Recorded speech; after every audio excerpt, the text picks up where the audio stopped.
দৃষ্টিদান। লিখেছেন আব্দুল্লাহ কাওহার। আর তাই আহমেদ পালোয়ান মৃত্যুর প্রতীক্ষায় রয়েছে। হয়তো বলা উচিত যে মৃত্যু তার প্রতীক্ষায় আছে। পরলোকে যাবার বাসনা তার বিন্দুমাত্র নেই, কিন্তু তার মৃত্যুদণ্ডের ভার যে সর্দারের হাতে, তার পাশে বলির পাঠার মতন বাধা অবস্থায় দাঁড়িয়ে হ্যাঁ কি না বলার ক্ষমতা নেই তার। জল্লাদ বেটেখাটো ষণ্ডা গোছের লোক।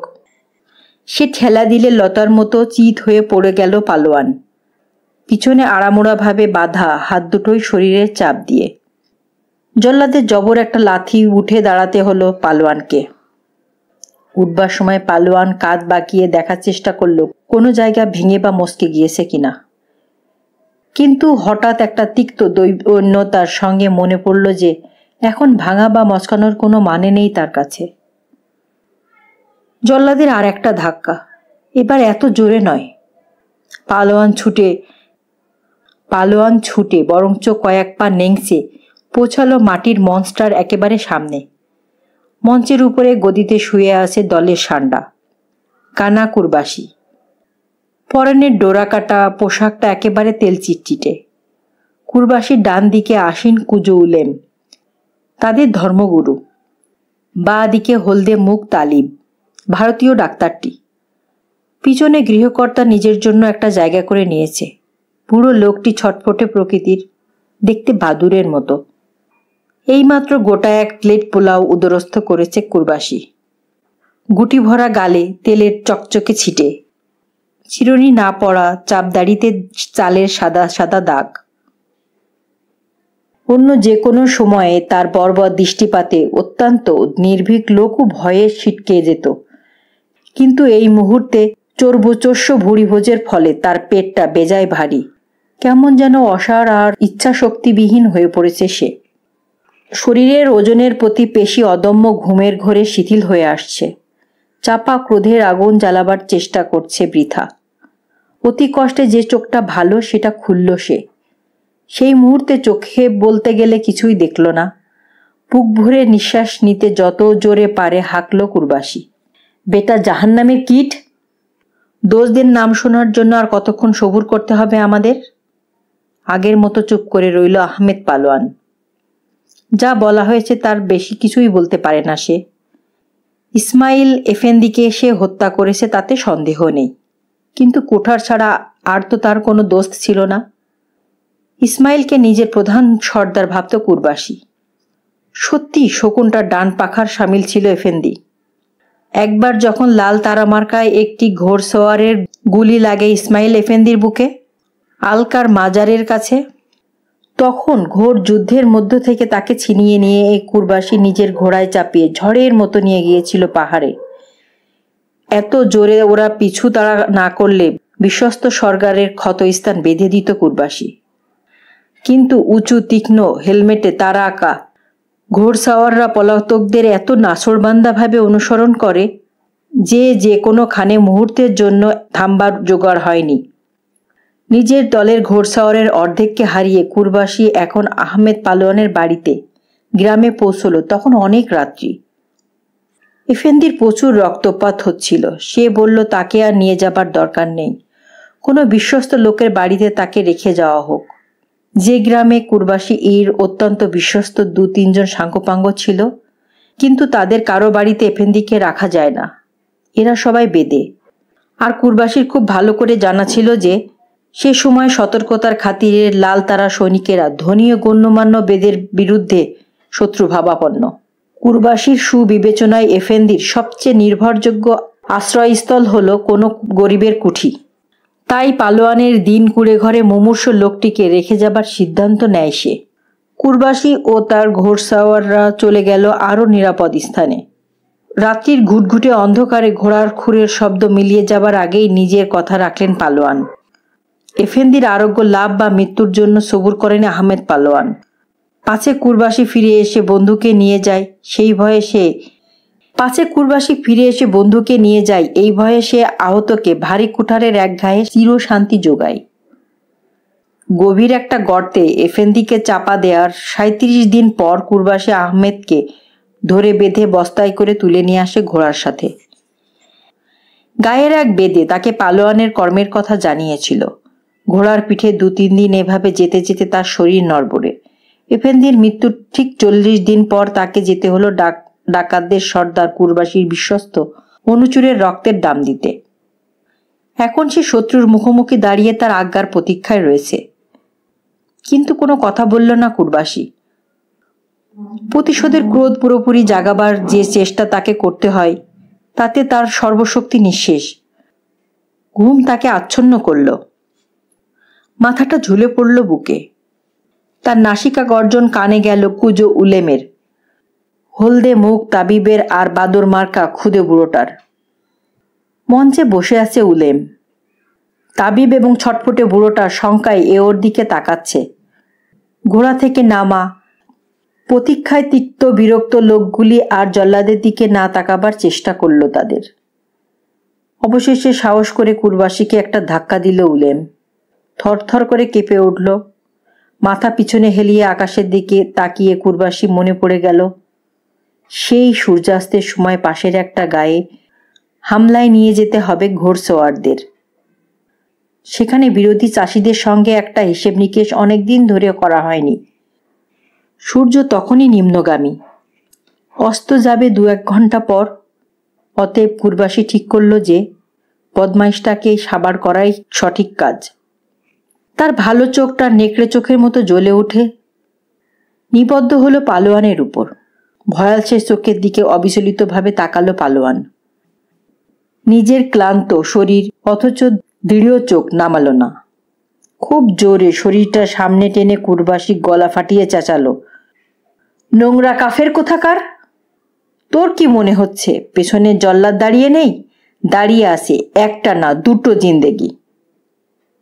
পেছনে বাঁধা হাতের তোলা আঙুলগুলো একটু নড়ে উঠল পালোয়ানের। সরাসরি কুরবাসীর মুখের দিকে তাকালো সে। হুজুর, যা বলার সব বলেছি, আর কিছু বলার নেই।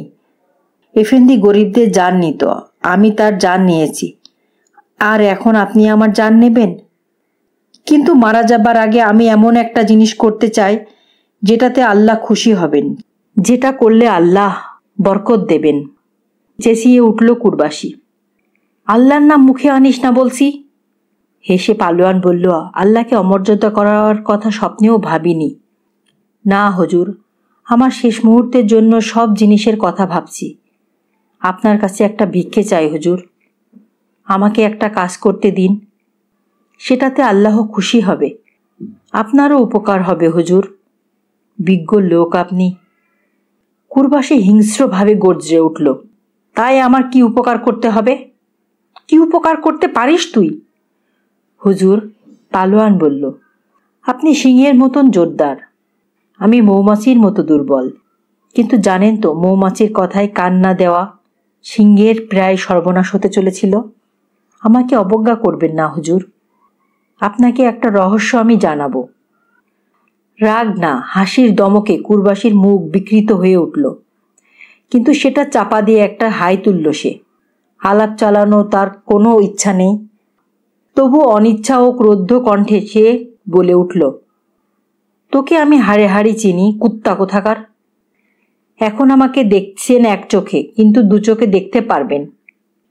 কুরবাসীর মুখে রাগ আর হতবুদ্ধির একটা ভাব আস্তে আস্তে আরো বলল, হুজুর, বা চোখে আপনি দেখতে পারেন না, কালো জল পড়েছিল বলে, কিন্তু আপনার কানা চোখের দৃষ্টি আমি ফিরিয়ে আনতে পারি।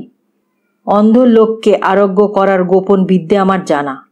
আরোগ্য কথাটা কানে যাওয়াতে ভারতীয় তাবিব হঠাৎ উত্তেজিত হয়ে উলেমকে জিজ্ঞেস করল, দণ্ডিত লোকটা কি বলছে? তাবিজ উজবেক ভাষা সমক্ষ বুঝত না। উজবেক ভাষায় আরবি শব্দ এখানে ব্যবহার করা হয়েছে।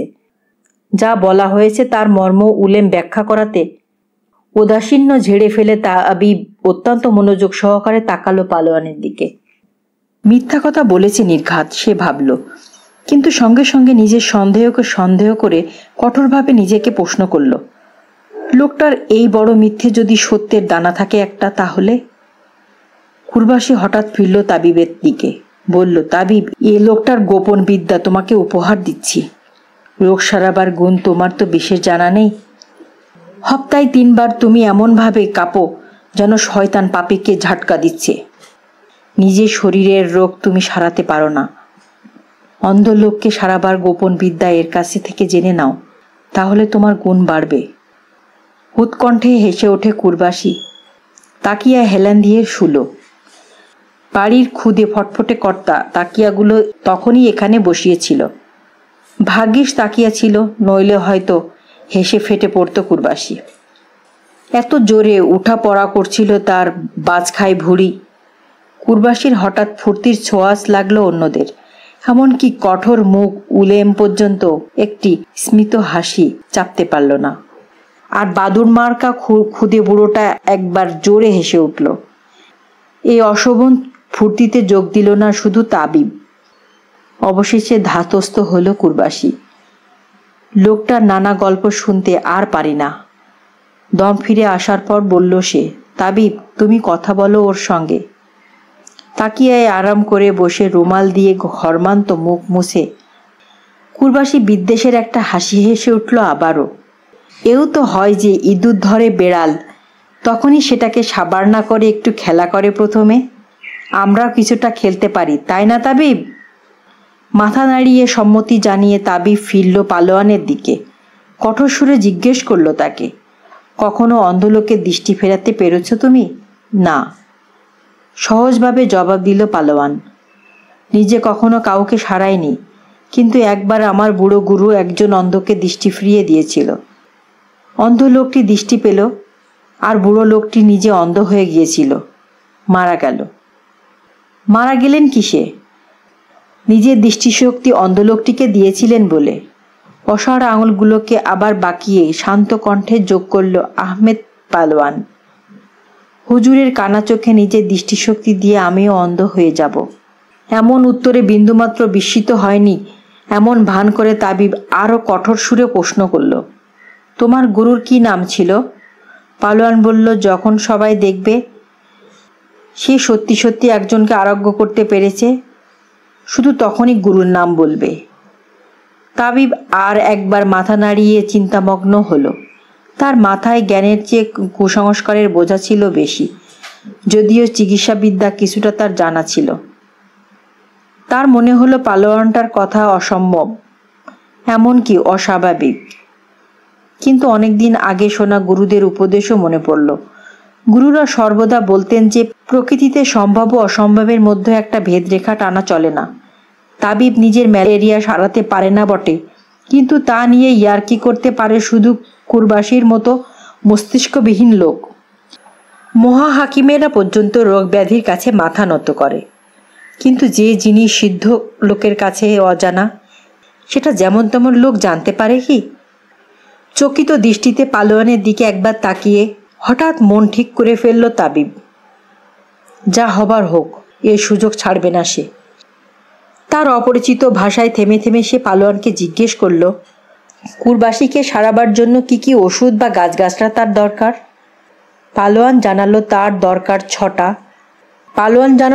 দরকার 6টা জিনিস। কখনো ভুলো না, 2টো ফুল, 2টো খুরমা, 1টা ডিম, 1 চামচ মধু, আর সাথে 1 চিমটে জোয়ানের বীজ। নিজের বাড়ির বিষয়ে ঝাঁকি সেই ছটফটে বুড়ো বের হয়ে কাছে এলো। সব ছিল, ফুল বাদে। ফুল আনতে গেল একজন ঘোড়সওয়ার। তোমার আরও কিছু চাই নাকি? জিজ্ঞেস করলো তাবিব। হ্যাঁ, বলল পালোয়ান, 1টা তামার কেটলি আর 1টা মোমবাতি। বুড়ো মোমবাতি আনলো। পালোয়ান বলল, মোমবাতিটা কুরবাসীর কানা চোখের ঠিক সামনে রাখা দরকার। কেটলিটা বসাতে হবে আগুনে, 2টো চায়ের পাত্রে জল ভরে ঢালতে হবে কেটলিতে। সব কিছু করা হলো। কেটলিতে জল ফুটছে, তখন পালোয়ান তাবিবকে বলল মধুটা জলে গুলে দিতে, ডিমটা ফাটিয়ে তাতে ফেলতে, আর খুরমা ও জোয়ানের বীজগুলো জলে ছেড়ে দিতে। আরও বলল কেটলির পাশে বসে থাকা লোকটিকে, যে ঘোড়সওয়ারটা মিশেলটা ঘাটছে তাকে যেন ফুলগুলো দেয়, সেই ঘোড়সওয়ারটি যে ফুল এনেছে। প্রথম ঘোড়সওয়ার ফুলগুলি পেতে পালোয়ান তাকে হুকুম দিল, সে যেন 6টা ফুল গুনে মিশেলে ফেলে দেয়। তাবিব একবারও সতর্ক দৃষ্টি ফেরায়নি পালোয়ানের উপর থেকে। প্রক্রিয়াগুলির পূর্বাপর মনে রাখার চেষ্টা সে করেই চলেছে। তারই সঙ্গে সঙ্গে সন্দেহে জর্জরিত সে। সত্যি যদি লোকটার গোপন বিদ্যেটা না জানা থাকে? এটা ভেবে সে হিসেব করতে করতে তার গোপন বিদ্যে নিজের উপর রপ্ত করতে লেগে গেল। প্রথমত, কুরবাসীর পৃষ্ঠপোষকতা তার আর দরকার হবে না। অন্য কারোর ছুরি বা গুলির সাহায্য না নিয়েই বিষের দ্রুত মাধ্যমে তাকে সরাতে পারবে। সত্যিই তো, এমন একটা আজব রহস্যের চাবিকাঠি তার হাতে থাকলে তাকে সংবর্ধনা করতে পারলে ভারতের যে কোনো শহর কৃতার্থ বোধ করবে। তাকে ডাকাত দলের এই নিষ্ঠুর সর্দারের কৃপা ভিক্ষা করতে হবে না। এমনকি সে ফিরে যেতে পারবে নিজের শহরে, যেখান থেকে অন্যান্য তাবিবের হীন ষড়যন্ত্রের ফলে জারজ ও গণ্ডমূর্খ বলে নির্বাসিত হয়। বিখ্যাত ও পরাক্রান্ত হয়ে সে যখন ফিরে যাবে এমন তাবিব যার তুলনা পৃথিবীতে কখনো হয়নি। তখন এই সব হীন আর হিংসুটে তাবিব কি বলবে উচ্চশিক্ষিত হাকিমরা? কোথায় ঢাকবে নিজেদের লজ্জা? কেটলি থেকে ওঠা নীলচে বাষ্পরেখার দিকে এক দৃষ্টিতে তাকিয়ে এ ধরনের সব চিন্তা ভিড় করেছিল ভারতীয় তাবিবের মাথায়। কেটলির দিকে নজর রেখেছিল পালোয়ানও। নীলচে বাষ্প যখন কুচকে সাদা হতে শুরু করলো, তখন পালোয়ান বলল কেটলিটা সরাতে, আর এমন সব পাথর আনতে যাদের জল স্পর্শ করেনি কখনো। লেয়াও পাথর, হুকুম দিল কুরবাসী। হঠাৎ তার মালুম হয়েছে যে পাশের গায়ে হামলা চালাবার আগে ঘোড়সওয়ারদের একটা তামাশা দেখিয়ে উত্তেজনা জাগাতে হবে, আর তামাশা শেষ করবে সে স্বয়ং কুরবাসী। শেষ করবে মজার ও রক্তাক্ত একটা কসরতে। নিজেদের পোশাকের ফুটো করে 3 জন ঘোড়সওয়ার পাথর এনে আহমেদ পালোয়ানের পায়ের কাছে জড়ো করল। পালোয়ান বলল প্রত্যেকটা পাথর থেকে আলাদা করে দেখাতে। শেষ পর্যন্ত 3-3.5 সের ওজনের একটা পাথর সে বেছে নিল। ঠিক জানি না পাথরটার কখনো জল লেগেছে কিনা বলে ও ওদের হুকুম করলো সেটাকে ঘষে ঘষে লাঙলের ফলার মতো করে দিতে। যা বলছে কর, আদেশ দিল কুরবাসী। সন্ডা মার্কাস ছোকরা একটি ঘোড়সওয়ার একটা হাতুড়ি দিয়ে কাজ শুরু করে দিল। এরকম হাতুড়ি যা তার পাথর তৈরি করতে কাজে লাগে। পালোয়ান তাবিবের দিকে ফিরে চাইল। হাকিম, আমার এখন মানুষের রক্ত চাই। কোথায় পাবো? কাঙ্ক্ষিত কণ্ঠে বলে তাবিব তাকালো কুরবাসীর দিকে। পালোয়ানের দিকে একাগ্র দৃষ্টিতে তাকিয়ে রইল কুরবাসী। আমি দেব রক্ত? কুরবাসীর দিকে ফিরে বলল পালোয়ান। হুজুর, জল্লাদকে বলুন আমার একটা আঙুল কেটে নিতে। নানা কণ্ঠের চাপা আওয়াজ বিরাট উঠোনটায় গড়িয়ে মিলিয়ে গেল। কোঁকড়ানো দাড়িতে হাত বুলিয়ে কুরবাসী এমনভাবে বলল যেন সে কোনো বেগই পায়নি। তাহলে তোর হাতের বাঁধন খুলতে হয় হুজুর। আপনি তাহলে আমাকে ডরান?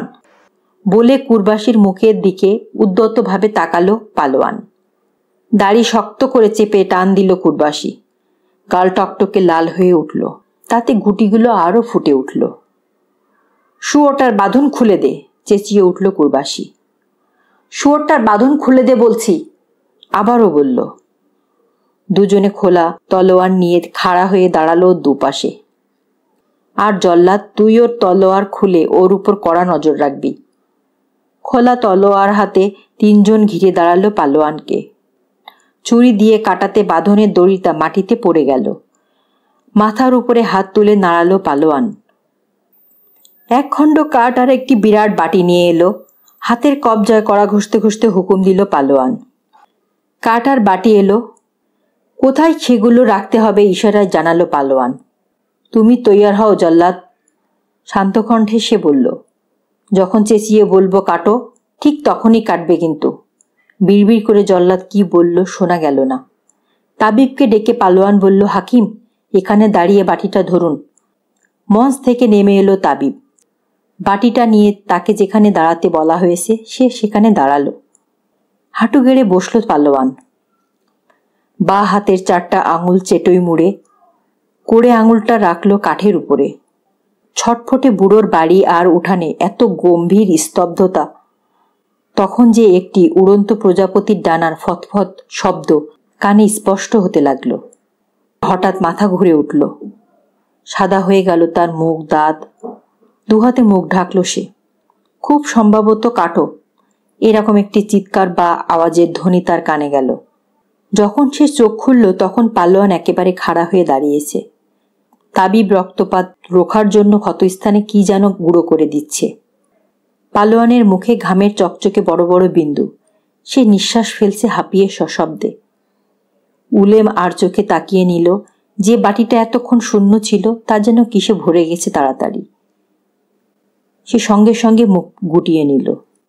ঠিক সেই মুহূর্তে পালোয়ান আধবোজা চোখের পাতা কেঁপে উঠল। হাতের দিকে তাকিয়ে সে দেখল রক্তপাত কমে এসেছে। পাথর তৈয়ার? জিজ্ঞেস করল সে। পাথর তৈয়ার? প্রতিধ্বনির মতো পুনরুক্তি করল কুরবাসী। তারপর হাত নাড়িয়ে অধীরভাবে বলল, নিয়ে আয় এখানে। সে মুহূর্ত পর্যন্ত কুরবাসীর কোনো সন্দেহ ছিল না যে মৃত্যু এড়াবার জন্য পালোয়ান তাকে ধাপ্পা দিচ্ছে। কিন্তু এখন তার প্রায় নিশ্চিন্ত ধারণা যে এই অবদ্ধ লোকটা তার কানা চোখে দৃষ্টি ফিরিয়ে দিতে পারে। করুণা জাতীয় কিছুর অস্পষ্ট একটা অনুভূতি তার নিষ্ঠুর বুকে সাড়া জাগিয়েছে। পালোয়ানের দিকে যেভাবে একবার সে তাকালো তাতে ক্রোধের ভাবটা কিছুটা কম। নানা নির্দেশ দিয়ে চলল পালোয়ান। এমনভাবে এগুলো পালন করা হলো যেন স্বয়ং কুরবাসীর নির্দেশ। লাঙলের ফলার মতো বানানো পাথরটা নিয়ে এলো বিরাট দেহ ঘোড়সওয়ার। পালোয়ানের নির্দেশের মতো তাবিব সেটাকে লাগালো কেটলির তৈরি মিশেলটা, যে মন্থর গতির জন্য তাবিবের একটা হোমরা চোমরা ভাব, সেটা সে ঝেড়ে ফেলে খুব চটপটে ভাবে কাজ করছে।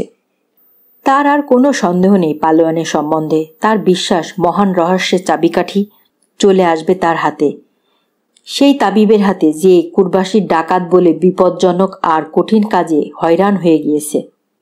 পাথরটা নিয়ে তাবিব এমন একটা জায়গায় গেল যেখানে হাওয়া খেলে, কেননা পালোয়ান বলেছে যে পাথরটা শুকিয়ে যাওয়া চাই।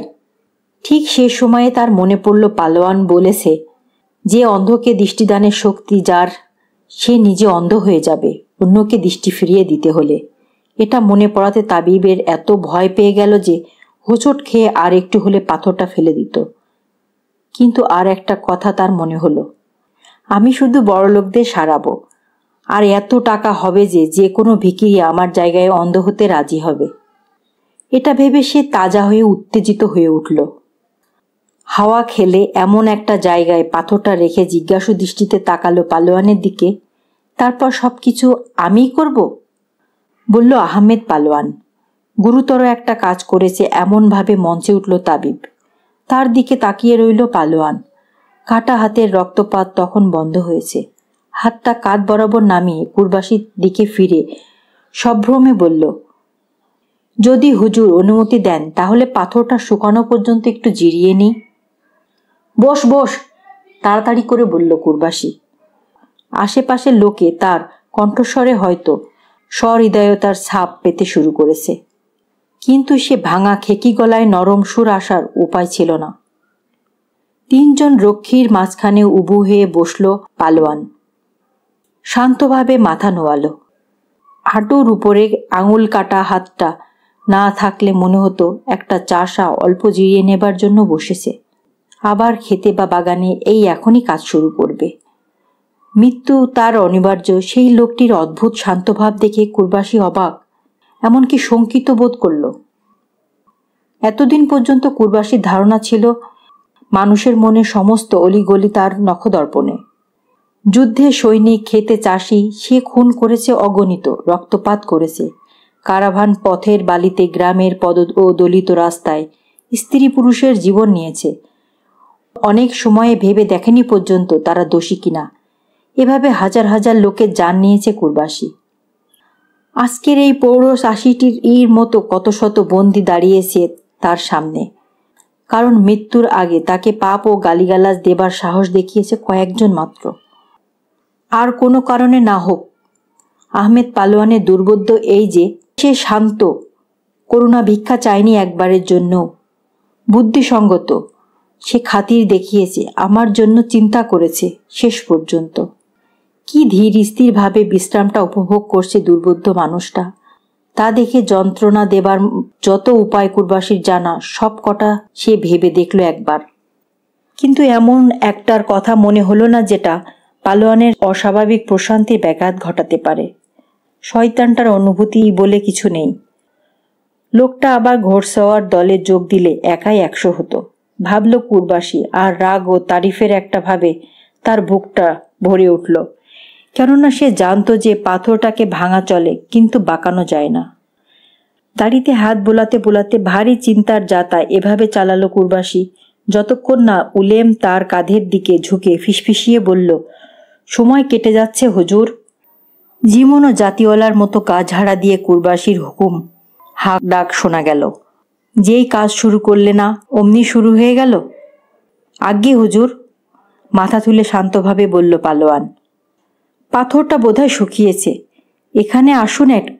পাথরটা শুকিয়েছে বোধহয়, এখানে নিয়ে আসুন ওটা। বিরাট দেহ ঘোড়সওয়ারটি তাড়াতাড়ি আদেশ পালন করল। তার কাছ থেকে পাথরটা নিয়ে পালোয়ান তেকোনা ধারানো মুখটা আস্তে আস্তে দেখে নিয়ে আঙুল দিয়ে পায়ের কাছে পাথরটা রাখতে রাখতে সে শুরু করলো তার চিকিৎসা আরম্ভ করার আগে জিজ্ঞেস করতে চাই যে তোকে মারা হবে না, তাই তো? বাধা দিয়ে কুরবাসী বলে উঠল। ভালো চোখটা জ্বলে উঠল অদ্ভুতভাবে এবং জয়ের একটা ঝিলিক দিয়ে উঠল কুরবাসীর চেহারায়। সেটা সম্ভব নয়, শুনছিস ভাড় গোপাল কোথাকার? যেটা অসম্ভব? কেননা তোর হাতে এফেন্দির খুন লেগে আছে। ঠিক বলেছেন হুজুর, বিনীতভাবে বলল পালোয়ান, যেন কুরবাসীর কথায় যথার্থ সে স্বীকার করেছে। কিন্তু আপনি তার ডান হাত হবার আগে এফেন্দি কি ছিল বলুন? সে ছিল খাঁটি মুসলমান আর মুসলমান শাসকের সৈনিক। গুরুত্বপূর্ণভাবে বেশ ঠাটের সাথে জবাব দিল কুরবাসী। তা শুনেছি, সহজভাবে মেনে নিল পালোয়ান। কিন্তু এও শুনেছি যে বিদেশে এসে শাসককে যখন সমুদ্র তীরের সাদা প্রাসাদ থেকে তাড়িয়ে দেওয়া হয় তখন এফেন্দি স্বদেশে ফিরে যেতে চায়নি। সতর্কভাবে মাথা নাড়ল কুরবাসী। ঠিক আগেকার মতো সহজভাবে বলে চলল পালোয়ান। এরকমটা ঘটে তাহলে নিজের দেশ ছেড়ে এফেন্দি বিদেশে আমাদের দেশে বয়ে গেল, তাই না? আমাদের দেশে রয়ে গেল, তাই না? আমাদের দেশে কি করলো সে? আপনি আর জবাব দেবেন না, আপনাকে আমিই বলছি। আপনার আশেপাশে ঘোড়ায় চেপে এফেন্দি গ্রামে আগুন লাগাতো, খুন করত আর লুট চালাতো। নিজের নিচু জায়গা থেকে কুরবাসীর দিকে তাকিয়ে তাড়াতাড়ি চেঁচিয়ে উঠল পালোয়ান। সেজন্য আমি তার জান নিয়েছি। কুত্তা, শুয়োর কোথাকার! ভাঙা গলায় চিৎকার করে কুরবাসী। ছোড়ার বাট ধরার জন্য আলখাল্লা এক হাতে লাগলো। হাতড়াতে লাগলো। আপনি চিকিৎসার কথাটা ভুলে গিয়েছিলেন। বাঁ দিক থেকে আর্তনাদ করে উঠল তাবিব। ডান দিক থেকে উলেম হলদে হাতে পালোয়ানকে দেখিয়ে খ্যানখ্যানে গলায় সুর মেলালো। হুজুর, আপনাকে ঠকাতে দেবেন না ওকে। দেখছেন না বদমায়েশটা সহজে মরতে চায়। সাজবাদ উলেম, তুমিও ঠিকই বলেছ তাবিব। জোরে জোরে নিঃশ্বাস ফেলে গড়গড় করে বলল কুরবাসী। কিন্তু ছুরি নিয়ে খেলার বিষয়ে কুত্তাটা যেন হুঁশিয়ার থাকে। কথাটা কানে যাচ্ছে বেটা শয়তান? যাচ্ছে হুজুর। আগেকার মতো, হয়তোবা আগেরকার চেয়ে আরো শক্তভাবে জবাব দিল পালোয়ান। মাফ করবেন হুজুর, আমি শুধু জানতে চেয়েছিলাম আপনার রাগ এখনো জেগে আছে কিনা। সেটা জানাই তোর কি দরকার? জিজ্ঞেস না করে পারল না কুরবাসী। কারণ আপনার রাগকে আমি যত ভয় পাই তত ভয় পাই আপনার দয়ালু ভাবকে। আবার কুরবাসী অবাক হয়ে জিজ্ঞেস না করে পারল না, বুঝলাম না। শিগগিরই বুঝবেন, বলল পালোয়ান। আমি আপনাকে সারাতে চাই, তাই না? তাই আমার ভয়ের কারণ আছে যে যখন আপনার কানা চোখ ভালো হয়ে যাবে তখন আপনি কৃতজ্ঞতা বশত আমার জান নেবেন না। দেখছি তুই একটা বিদঘুটে ভাড়। রাগান্বিত কণ্ঠে বিড়বিড় করল কুরবাসী। একটু সবুর করুন হুজুর, আমি এখনো শেষ করিনি। কি বলবি বল, কিন্তু ঘেনাস না। বেশ হুজুর, এই দেখুন আমার আঙুল কাটা হাত, আর এই হলো আমার একজোড়া চোখ। চোখের আলো যখন আপনাকে দেব। বুঝেছি, বাধা দিয়ে বলল কুরবাসী। তারপর? আপনি আমাকে বাঁচতে দেবেন, সেটা আমি চাই না। বাজারে বাজারে যাকে ভিক্ষের অন্ন চেয়ে বেড়াতে হয় তার বেঁচে থেকে কি লাভ? বিজ্ঞ লোকের মতো কথা বলেছিস বটে। কুরবাসী হঠাৎ অট্টহাসিতে ফেটে পড়ল। কিন্তু তোকে বাঁচতে দেব এ কথা কেন মনে হলো?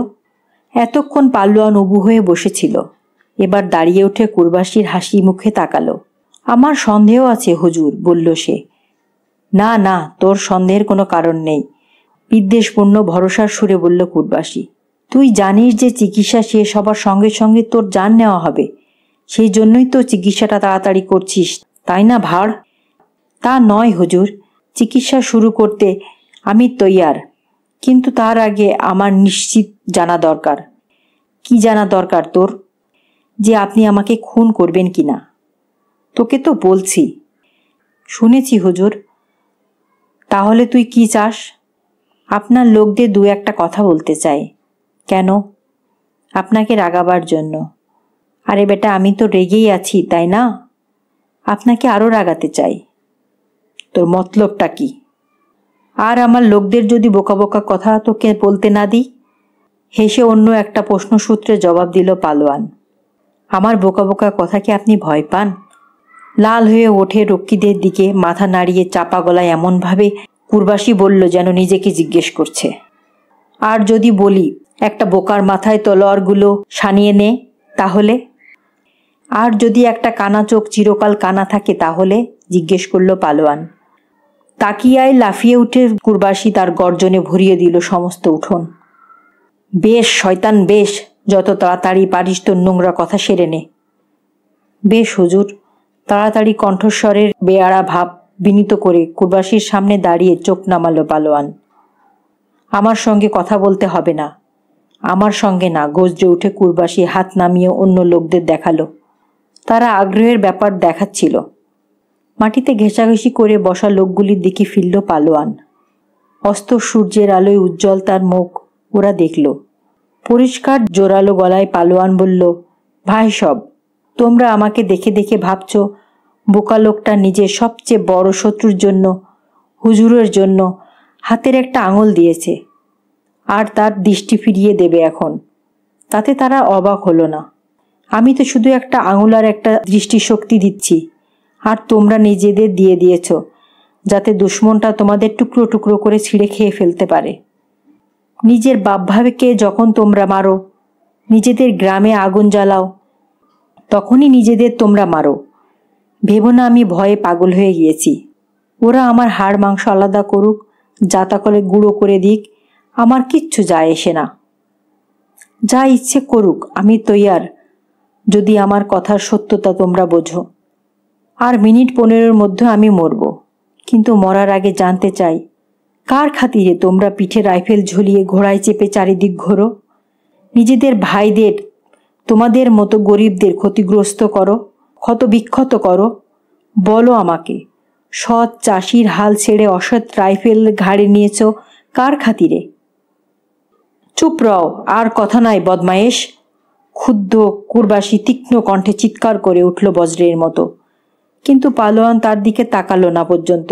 আরো জোরে, আরো উচ্চ কণ্ঠে বলে চলল, আমাদের লোকে যখন উপতি বিপ্লবী ডাকাত দলগুলোকে একেবারে শেষ করে দেবে, তখন বড় লোকেরা ভুড়ি পেটগুলোকে ভয় পাবে। কিন্তু তোমাদের তো কিচ্ছু নেই, তোমাদের কিসের ভয়? রাগে কুরবাসীর মুখ কালো হয়ে গেল। ইশারায় সে জল্লাদকে জানালো তলোয়ারের ভোতা দিক দিয়ে পালোয়ানকে মারতে। কিছু না ভেবে হুকুম পালন করলো জল্লাদ। টলমলো হয়ে উঠল পালোয়ান, কিন্তু পড়ে গেল না। তারপর কুরবাসী কাদের একটা ঝটকায় তাবিবের হাত আর উলেমের থলথলে থাবা ছাড়িয়ে মঞ্চের কিনারায় গিয়ে একেবারে পালোয়ানের মুখে শাসিয়ে উঠল। তোর বকবকানি শুনেছি অনেকক্ষণ, এবার আমার কথা শোন। আগে ভেবেছিলাম তলোয়ারের এক ঘায়ে মরবি, সেভাবে আর মরবি না বেটা ভাড়, মরবি বুনো শুয়োরের দাঁতের মতন ধারালো ছুরির খোঁচায়। কিন্তু মরবার আগে তাবিব তোর গায়ের ছাল আস্তে আস্তে ছাড়িয়ে নেবে, চামড়া লাগানো হবে ঢাকের গায়ে।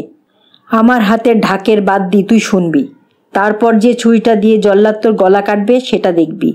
যা বলবার বলেছি, ব্যাস, আর কিচ্ছু বলার নেই। বকবকানি থামিয়ে এবার নিজের কাজে মন লাগা, যা দূর হ। নত হয়ে অভিবাদন জানিয়ে বাটিটা দেবার ইশারা করল পালোয়ান। ইশারাটা লোকে বুঝল। পাটির জিনিসে পাথরটা ভিজিয়ে নিল পালোয়ান। আর অন্য ইশারা দিল, লোকের মাথায় ঢুকল না। বোঝাবার সমস্ত চেষ্টা ব্যর্থ হলো। ব্যাপারন্ত না পেয়ে কুরবাসী তাকে বলল, কি সে চাই বুঝতে পারছিস না? কাছে গিয়ে শোন। পালোয়ান হুকুম দিল যে খড় এনে সরু আটি করতে। তারপর তাবিব আর গৃহকর্তাকে নিজের কাছে ডাকল। একটা আটি নাও তো কর্তা, আর হাকিম আপনি পাথরটা ধরুন। তার আজ্ঞা পালন করা হলো। তখন সে বুড়োকে বলল আটিটা জ্বালিয়ে কুরবাসীর মুখের কাছে ধরতে। তাতে হুজুরের ভালো চোখটা খারাপ হয়ে যেতে পারে, আপত্তি জানালো বুড়ো। ভালো চোখটা একটা রুমালে বেঁধে নাও, তাহলেই হলো, হুকুম দিয়ে বলল পালোয়ান। চোখ বাঁধার পর তাবিব আর বুড়োকে কুরবাসীর সামনে হাঁটু গেড়ে বসার আদেশ দিল সে। এবার মোমবাতিটা জ্বালানো হোক, আলোটা যাতে নিভে না যায় সে বলল। মোমবাতি জ্বালানো হলো। ধপধপে শিখার দিকে তাকালো পালোয়ান। তাবিবের দিকে ফিরে চাইল। হাকিম, পাথরের ধারালো দিকটা কানা চোখের দিকে ধরতে, যেভাবে দোলান। কি করতে হবে ইশারায় জানালো পালোয়ান। তাবিব পাথরটা কয়েকবার ছুঁড়ে ফেলে দিয়ে এদিক ওদিক দোলাতে শুরু করলো। আস্তে, আরও আস্তে চেঁচিয়ে উঠল পালোয়ান। মা ছেলেকে যেমনভাবে দোল দেয় সেটা সেভাবে করুন। মনে হলো মায়ের দোলানি তাবিব কখনো দেখেনি। কেননা পালোয়ান বারবার তাকে চেঁচিয়ে বলল, আস্তে আস্তে, রয়ে শোয়ে। তাবিব যতই চেষ্টা করুক, পালোয়ান চেষ্টাই চালাতে লাগলো এবং চিৎকার করতে লাগলো, এভাবে নয়, ওভাবে নয়, আবার এভাবে, আবার সেভাবে, আবার শুরু করুন। ইতিমধ্যে খড়ের চতুর্থ আটিটা ধরিয়েছে বুড়ো। জ্বলন্ত খড়ের ধোঁয়ায় আরোগ্য প্রার্থী কুরবাসীর দম বন্ধ হওয়ার জোগাড়। শেষ পর্যন্ত তার সহ্যের সীমানা পেরিয়ে গেল। তাবিবের অপটুতায় বিরক্ত হয়ে কুরবাসী হুঙ্কার দিল, ওকে পাথরটা দিয়ে দাও তাবিব, যেভাবে দোলাতে চায় নিজে দোলাক। আবার কুরবাসী কাঁধের উপর ঝুঁকে উলেম ফিসফিস করে তার কানে বলল। কি যে বলল এত সাবধানে বোঝা গেল না। খুব সম্ভব সাবধান করল যে প্রভুর হুকুমটা বিপজ্জনক। কেননা কুরবাসী তাকে গালি দিল, বেটা গর্ধস্রাব, আবার কি করতে পারে? ক্ষুদ্র কণ্ঠে সে বলল, জল্লাদ তার তলোয়ার হাতে, দুটো লোক তাহলে আছে কেন? ওরা পালোয়ানকে নিয়ে গেল মঞ্চে। কাজ ঘেঁষে দাঁড়ালো অধীশ্বরীরা। কুরবাসীর সামনে নতুজানু হয়ে পালোয়ান বলল, হুজুর, উলেমের মনে যাতে কোনো খটকা না থাকে সেজন্য আমার চোখ বেঁধে দেওয়া হোক। ধোঁয়ায় কাশতে কাশতে কুরবাসী বলে উঠল, ওর চোখ বেঁধে দে। চোখ বাঁধার পর পালোয়ান বলল, হাকিম, আমাকে পাথরটা দিন। তার প্রসারিত হাতে পাথরটা ঠেলে দিয়ে বিব্রতভাবে পাশে সরে দাঁড়ালো তাবিব। মোমবাতিটা দেখবেন হাকিম, বলল পালোয়ান। আর দেখবেন পাথরের সুচালো দিকটা যেন সব সময় কানা চোখের সামনে থাকে। হুজুর, কাজ শুরু করি? কর, ভনিতা করা ছাড়। আস্তে আস্তে সমানভাবে পালোয়ানের সামনে পেছনে দোলাতে লাগলো পাথরটা। দোলানিতে খড় আরো জ্বলে জ্বলে উঠল। ধোঁয়া উঠল ঘন, আরো ঘন হয়ে। ঢেকে গেল আহমেদ, পালোয়ান ও কুরবাসীর মাথা। দৃষ্টিদাতার পিছনে মোমবাতির শিখা কাঁপছে, দপ দপ করে কাঁপছে। তাবিব আর সবাই তাকিয়ে রয়েছে শিখাটার দিকে। সঙ্গে সঙ্গে নজর রেখেছে পালোয়ানের হাতের উপর। চোখ বাঁধা সত্ত্বেও সে হাতের গতিবিধি এত নিখুঁত যে পাথরের ছুচলো দিকটা সব সময় কানা চোখের সামনেই রয়েছে। লক্ষ্য থেকে পাথরটা একটু সরে গেলে হুঁশিয়ারি দেবার সময় পর্যন্ত পেল না তাবিব। কারণ দৃষ্টিদাতা সঙ্গে সঙ্গে চেঁচিয়ে উঠল, আলো! আর তখন নিমিষের জন্য সবাই তাকালো মোমবাতিটার দিকে, তাবিবও। ঠিক সে মুহূর্তে পাথরের ছুচলো কোনটা ভেদ করলো পূর্বাসীর রগ। পর মুহূর্তে হাওয়ায় শীষ দিয়ে উঠল জল্লাদের তলোয়ার। আর পালোয়ানের মৃতদেহ পড়ে গেল মৃত কুরবাসীর উপর।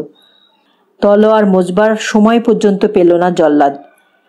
একটি ঘোড়সওয়ারের গুলিতে তার মৃত্যু ঘটল। প্রথম গুলির পর আর একটা গুলি, তারপর আর একটা। কুরবাসী সহচররা একে একে হত্যা করতে শুরু করেছে সকলকে। যুদ্ধে পরিণত হলো। মাঝরাত পর্যন্ত লড়াই চলল। মাঝরাতে বাদুড় মার্কা খুদে বুড়োর বাড়িটায় আগুন লাগলো। আলোর বিরাট একটা শিখা শূন্যে উঠে আশেপাশের গ্রামকে জানিয়ে দিল মরণ ঘটেছে সেই কুরবাসীর, যাকে অনেক লোক কানাবাঘা বলে ডাকত। ধন্যবাদ।